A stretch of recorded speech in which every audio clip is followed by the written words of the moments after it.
Your salary doesn't align with our new compensation structure, Julia Hartley said flatly, her polished nails tapping once against the sleek glass conference table in Chicago's Lakeside Tower. Two uniformed security guards stood silently near the door, subtle but unmistakable. This is effective immediately.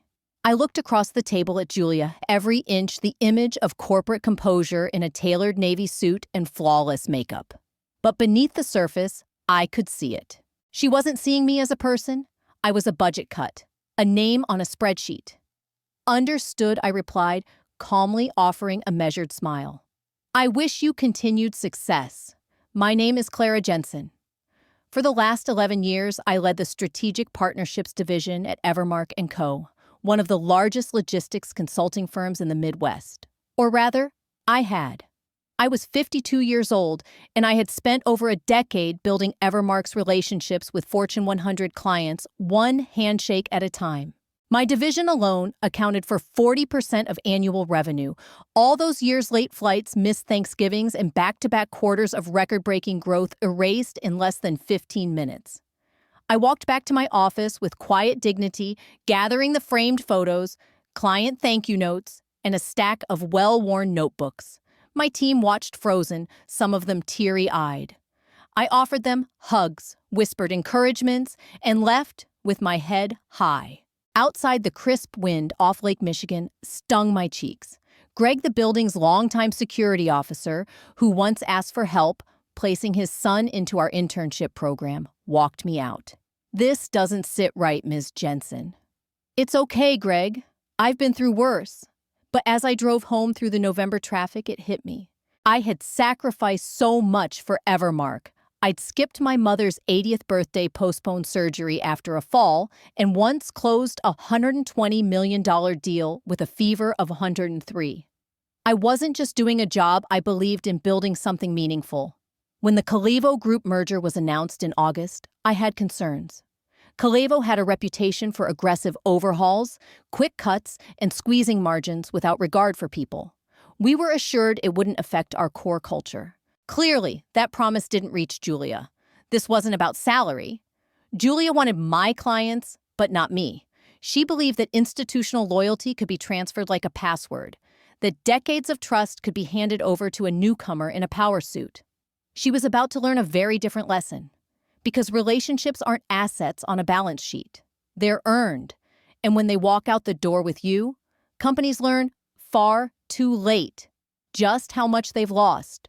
I pulled into the driveway of my brick bungalow in Evanston, Illinois, turned off the engine, and let out a slow, deliberate breath.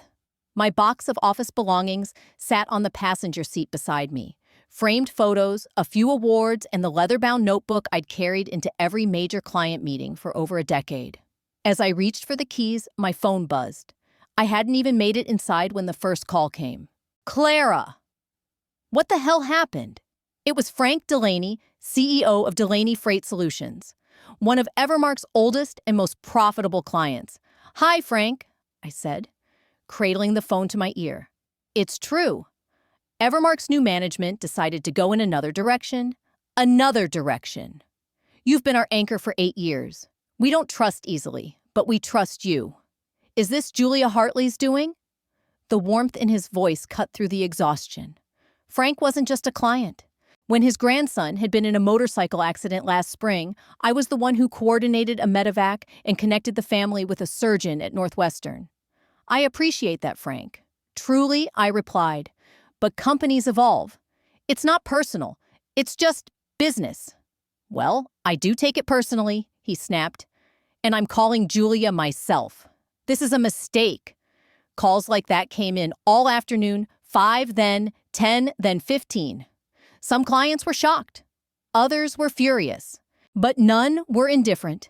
By evening, I was sitting at the kitchen island while my husband Mark stirred a pot of chili. I sipped a glass of Merlot, scrolling through an endless stream of texts and emails. You're taking this remarkably well, he said, glancing over his shoulder. What good would falling apart do, I answered. With a smile, though deep down, I was still processing. I'd seen this coming the day Calevo's merger was announced. I'd read the articles. I'd heard the rumors. Cut the senior staff. Keep the contracts. squeeze the margins. But this time, they'd made a miscalculation. They didn't understand that my clients weren't loyal to Evermark, they were loyal to me. They called me when shipments got stuck in customs, when a warehouse flooded, when someone needed a personal favor during a family emergency. "Do you have a plan?" Mark asked, handing me a bowl of chili. "Of course you do," he added with a smirk. I took a slow sip of wine and considered my options. My non-compete clause was tough but not airtight, and it wouldn't last forever. I'll take a breather. Maybe we'll finally go to Portugal, like we always said, I said, half laughing. But as I looked at the inbox flooding with messages that all said some version of, "We stand with you," I knew something deeper. I wasn't done yet. Not by a long shot. I smiled, but my mind was already racing. Word of my departure from Evermark & Co. spread like wildfire across Chicago's logistics and consulting circles. By mid-morning, my inbox was flooded former colleagues, longtime industry contacts, even a few competitors reaching out in disbelief. Some offered support. Others asked if I'd started something new. Yet, a few just wanted to hear the real story. I spent the day sorting through messages while setting up my makeshift home office in the sunroom. I hadn't had a dedicated workspace at home in years. I'd always been the first in last out type. But now, that space was going to be my launch pad. Around noon, my former assistant Kelsey called. I hadn't even seen her number flash on my screen in months, but I answered immediately. "It's chaos here, Clara," she whispered clearly, calling from a back hallway. "Julia's been in closed-door meetings all morning. Frank from Delaney, Freight Corvex Holdings, and even Faraday Supply have all demanded to know why you were let go." "That sounds stressful," I replied evenly, though the corners of my mouth curled upward. "She's telling people you demanded some outrageous package after the merger said you were impossible to negotiate with." I chuckled. That's rich, considering I was never invited to a single conversation. We all know it's not true. The team's furious. Everyone's updating their resumes. We talked for a few more minutes, but after she hung up, I leaned back in my chair, absorbing it all. Julia wasn't wasting any time spinning a new narrative, but it was sloppy and short-sighted. What she hadn't counted on was this: my clients know me. Not the way a client knows their account manager from quarterly check-ins, but truly knows me. They'd called me at midnight. I'd shown up during blizzards. I'd held their hands literally and figuratively through every crisis imaginable. Late that afternoon, the doorbell rang. I wasn't expecting anyone. I opened the door to see a familiar figure standing tall despite the cane in his right hand. "Clara, I hope I'm not intruding," said Robert Faraday, the 78-year-old founder of Faraday Supply Group. "Some conversation shouldn't happen over email." "Of course not, Robert. Please come in."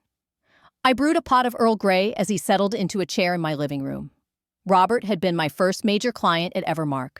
He'd taken a risk on me when I was new to the firm, and over the years, our relationship had grown far beyond business. "I spoke with Julia this morning," he said, cupping the tea gently in his weathered hands. "She fed me the usual garbage restructuring, shifting compensation models. I didn't need to say anything." He shook his head slowly. "I've run a business for over 50 years. I know when someone's lying to me." He reached into his coat and handed me an envelope. "If stories like this resonate with you, if you believe quiet strength and integrity still matter in business, go ahead and subscribe to the channel. There's more to this journey, and trust me, the next chapter is where things really start to shift. You won't want to miss what happens when the tables turn." This is our formal notice. Faraday Supply will be reviewing its contract with Evermark. I wanted you to hear it from me first. Robert, I appreciate that more than I can say. But I don't want you making decisions based on loyalty. He smiled kindly. "Clara, this isn't loyalty. It's logic. Without you, the service won't be the same. And I don't bet on anyone who can't deliver." I felt something shift inside me. This wasn't just a setback. It was the start of something bigger. It really was that simple. After Robert Faraday left, I sat in silence, letting the weight of what had just happened settle over me. The first domino had fallen, not because I had forced anything, but because relationships built on trust, empathy, and follow-through move on their own. The realization was quietly powerful. For over a decade, I hadn't just led a division, I had nurtured something that couldn't be measured on a quarterly report. I hadn't just done a job. I had built value, the kind that walks out the door with you. 3 days after my termination, my phone lit up with a number I didn't recognize. Clara Jensen. Speaking. Ms. Jensen, this is Danielle Marx from Kalevo Legal Affairs. Her voice was clipped, rehearsed. We've noticed some disruptions in key accounts and wanted to touch base regarding potential contract violations. I walked to the front window, watching the last golden leaves swirl down from our maple tree. I'm not sure how I can help, Danielle. I no longer work for Evermark & Co. Yes, she replied tightly, but we believe you may be contacting former clients and violating your non-compete. Ah, there it was. I had been waiting for this. I haven't reached out to a single client, I replied evenly. If anyone has contacted me, that's entirely their decision. We've received reports that you're actively undermining the company. That's simply not true, I said, keeping my tone calm. I've remained professional throughout. But I can't control how clients respond to decisions they weren't consulted on. After several minutes of tense back and forth, she closed the call with a thinly veiled threat about legal repercussions if I violated the terms of my agreement. I thanked her politely and hung up entirely unfazed. That evening, Mark came home early from his lecture at Northwestern. He dropped his messenger bag by the kitchen door and leaned in to kiss my cheek. I ran into Eli Morrison at the Grindhouse this morning, he said, mentioning a mutual acquaintance on Evermark's board. He said the place is in full panic mode. Really? I asked, keeping my tone casual. Apparently, 4 major clients requested formal meetings with the board to discuss your firing. Julia's tried to calm things down herself, but they're pushing back. They want accountability. I smiled over the rim of my wine glass. That's interesting. Mark nodded. Eli also mentioned there was a closed-door financial session yesterday. They're running new projections. Looks like the company could lose close to 30% of its recurring revenue. As we sat down for dinner, Mark studied me. You're cooking something up. I can tell. I twirled my fork through the pasta. Let's just say I've been exploring a few ideas. The truth was, I'd spent the afternoon researching business license requirements, LLC formation in Illinois, and professional liability insurance options. My non-compete was strict but not permanent. And more importantly, I knew exactly who would be waiting when the clock ran out. The non-compete clause barred me from directly soliciting Evermark's clients for a year, but it didn't prevent me from building something of my own. And if clients chose to follow once their contracts expired, that would be their decision, not mine. The next morning, Kelsey called again. They're scrambling, she said, barely hiding her amusement. Julia has the account managers digging through every single note you left behind. Trying to replicate your client relationships like it's some formula. I chuckled. Good luck with that. Yes, my notes were thorough, meticulously organized, color-coded, even time-stamped in some cases. But what they couldn't replicate were the things that mattered most. The human things, like how Frank Delaney's daughter had a shellfish allergy and I always made sure catering was safe. Or how I sent Robert Faraday a bottle of small batch rye every year for his birthday because it reminded him of his hometown. Or the time I stayed up until 3 a.m., coaching Westland's CFO through a family crisis that nearly derailed a key product rollout. How's it going for them? I asked, already guessing the answer. Disaster. Frank had a call with Julia yesterday. He told her, and I quote, "Reading Clara's notes isn't the same as being Clara." I nearly spit out my coffee. After we hung up, I opened my laptop and got back to work. I had officially filed paperwork for Jensen's strategic group the day before. Clean, professional, no nonsense, just like the business I intended to run. I started drafting a basic website and mapping out service tiers. Midway through sketching the onboarding flow, my phone buzzed with a text from a number I didn't recognize. This is Vivian Park from Westland. Dinner tomorrow. There's something I'd like to discuss. Vivian was Westland's CEO, sharp as a razor and not one to waste time. I replied I'd be delighted. The next evening, we met at a quiet bistro on the northern edge of Wilmette, tucked into a tree-lined street away from downtown bustle.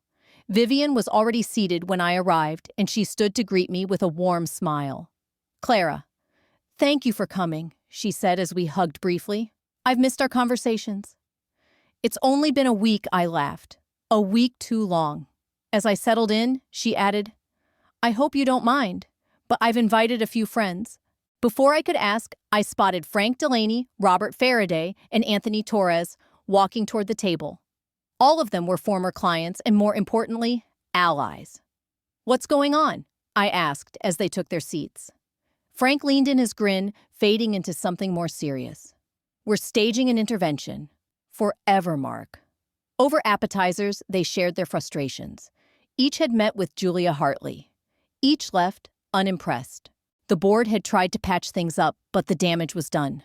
Vivian looked me straight in the eye. We didn't come here to reminisce. We came to ask, what's your next move? Because we're ready when you are. She told me your departure wouldn't affect service.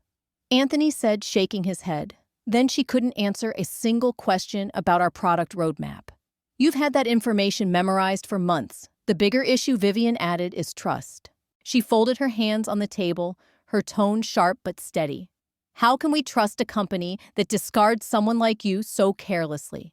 It shows a fundamental misunderstanding of why we work with them in the first place. I listened, moved by their loyalty, but cautious. I'm honored by your support, I said. But I don't want to be the reason your businesses make decisions that aren't in your best interest. Robert Faraday tapped his water glass lightly with his spoon. That's exactly why we're here, Clara. This is in our best interest. They had come with a plan. They were all aware of my non-compete clause, of course, but they also knew it had a clock on it. And that clock was already ticking. In the meantime, Frank said we wanted to know, are you planning to start something new? We've talked it through, Robert said. We're prepared to wait. And when that non-compete expires, if you have your own consultancy, we want to be your first clients. Vivian chimed in. We're not asking you to do anything questionable. We know you're too smart for that. We're just saying we'll be evaluating our options when our contracts with Evermark come up for renewal. I sat back in my chair, stunned, not just by their coordinated offer, but by their unwavering belief in what I could build. This wasn't pity. This was a business proposition. What about your current projects, I asked. We'll honor every contract, Robert said plainly, but there won't be expansions. New deals or renewals. When it's over, it's over. The implication was clear. They were building a bridge to me. I don't know what to say. I admitted, blinking back a strange mix of disbelief and determination. This is overwhelming. In the best possible way. Anthony leaned forward. There's more. We've been talking to others in our network's businesses that know your reputation. They're interested. People want the kind of partnership you provide. Personalized, proactive, precise. Dinner stretched into hours, not to plan or commit to anything concrete, but to talk ideas, market shifts, staffing challenges, automation trends, strategic growth in a post-pandemic supply chain. They weren't just clients grieving the loss of a vendor. They were allies, invested in what came next. As we stood to leave, Vivian pulled me aside. We've also heard Julia's been telling people you were difficult to work with. I raised an eyebrow. We all know that's nonsense, she said firmly, and we've made that clear to Evermark's board. That night, driving home beneath a cold Illinois sky, my mind churned with possibility. This dinner hadn't just confirmed their support, it confirmed what I'd long suspected. The business wasn't the company. The business was me. They're reviewing their contracts, Robert had told him, and they're not happy. I nodded slowly, keeping my face neutral, despite the rush of emotion just beneath the surface. I imagine that's creating some tension. It's more than tension, said Lawrence Bennett, the chairman of Evermark's board. He leaned forward over the cafe table, lowering his voice. Clara, the board feels your termination may have been hasty. I had suspected this might happen. Still hearing it out loud landed like a slap wrapped in velvet. We'd like to discuss your return to the company, he continued. In what capacity, I asked, sipping my coffee. I already had a guess, but I needed to hear him say it. We're prepared to offer you a promotion. Senior Vice President of Client Relations, reporting directly to the board. Significant pay increase. Full operational control of your former division. And Julia? I asked. She would remain CEO, but your team would operate with considerable autonomy. We believe that could restore confidence with key clients. I studied him for a moment. It was a tempting offer, a professional vindication, a clear admission that they had made the wrong call. But something felt off. What happens to the people currently managing those accounts, I asked? The ones trying to hold it all together in my absence? Lawrence hesitated, then shifted in his seat. There would have to be some reorganization. Translation, they'd be tossed aside just like I had been. The same impersonal logic that had led to my exit would be used again this time to clear space for my return. And I wasn't sure I could be part of that. I appreciate the offer, Lawrence, I said carefully. But I need some time to think it over. He exhaled, visibly relieved. Clearly, he had braced for an immediate rejection. Of course. Take the weekend. After he left, I sat for a few minutes in the quiet cafe, watching people pass outside the window. Chicago's wind was kicking up again, rustling leaves across the sidewalk. The idea of stepping back into Evermark, even with a title bump and direct access to the board, made my stomach twist. Later that evening, Mark arrived home and found me sitting at the kitchen island with a legal pad in front of me, half filled with pros and cons. They offered you something, didn't they? He asked as he hung up his coat. I nodded. Senior VP. More money. Autonomy. Reporting directly to the board. He raised an eyebrow. And I don't know? I admitted. Because deep down, I did know. It would be easier, safer to walk back through those glass doors and reclaim what was mine. But I'd also be walking right back into a culture that didn't align with who I was or what I wanted to build. And as I stared at the legal pad, one thought kept surfacing. Why rebuild something broken when I could build something better from the ground up? It would have been easier than starting from scratch, but it would have meant working under the same woman who fired me without warning, Julia Hartley, in a corporate environment that no longer resembled the place I once believed in. A company culture shifting toward cold efficiency over client connection metrics over meaning. That evening, my phone buzzed again. It was Kelsey. I probably shouldn't be telling you this, she whispered, voice low. But Julia had another meltdown today. Oh, I asked though, I already had a guess.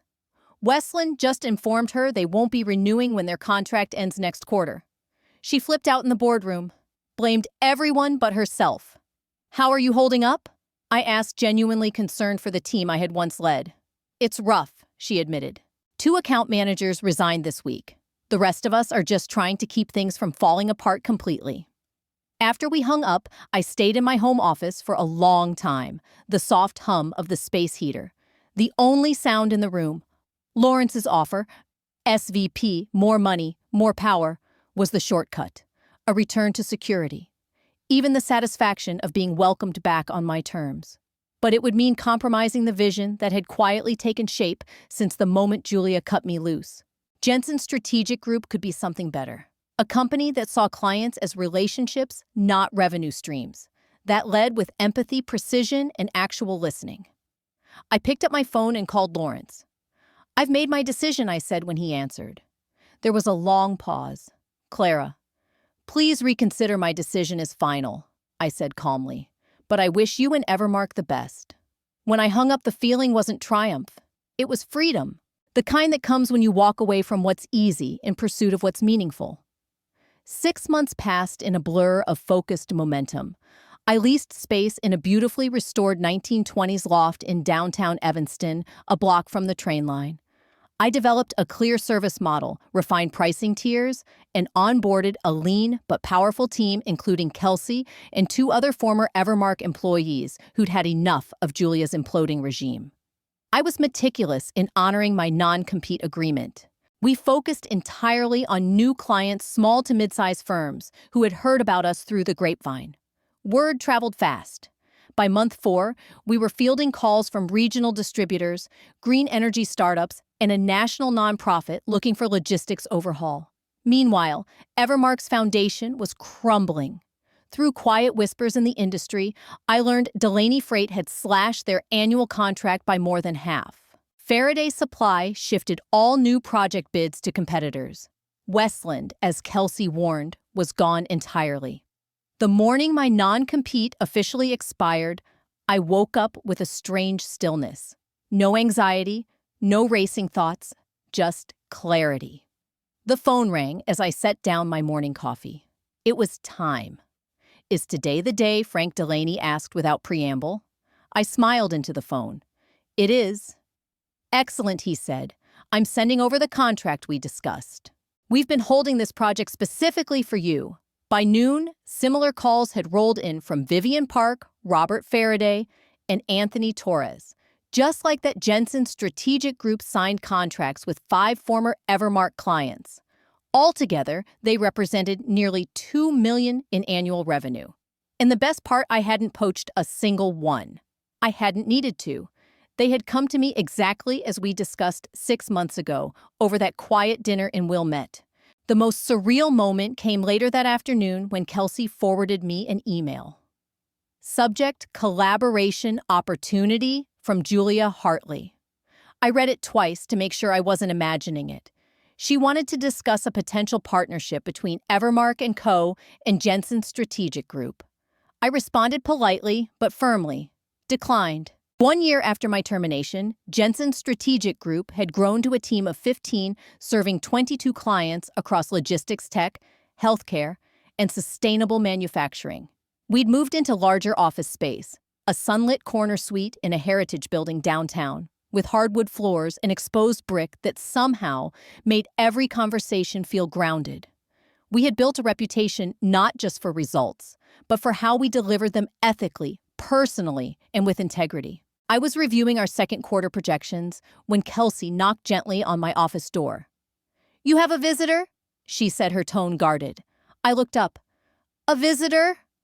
"It's Julia Hartley," she added quietly. "She doesn't have an appointment. Just showed up and insists on seeing you." I sighed, already knowing what was coming. "Send her in." Julia stepped into my office, looking like a completely different person than the one who had fired me a year ago. Gone was the polished executive in a designer blazer. She looked drawn, her usual confidence replaced by a brittle urgency. "Clara, thank you for seeing me." She began, sitting without being invited. "I'll get to the point." I folded my hands and waited.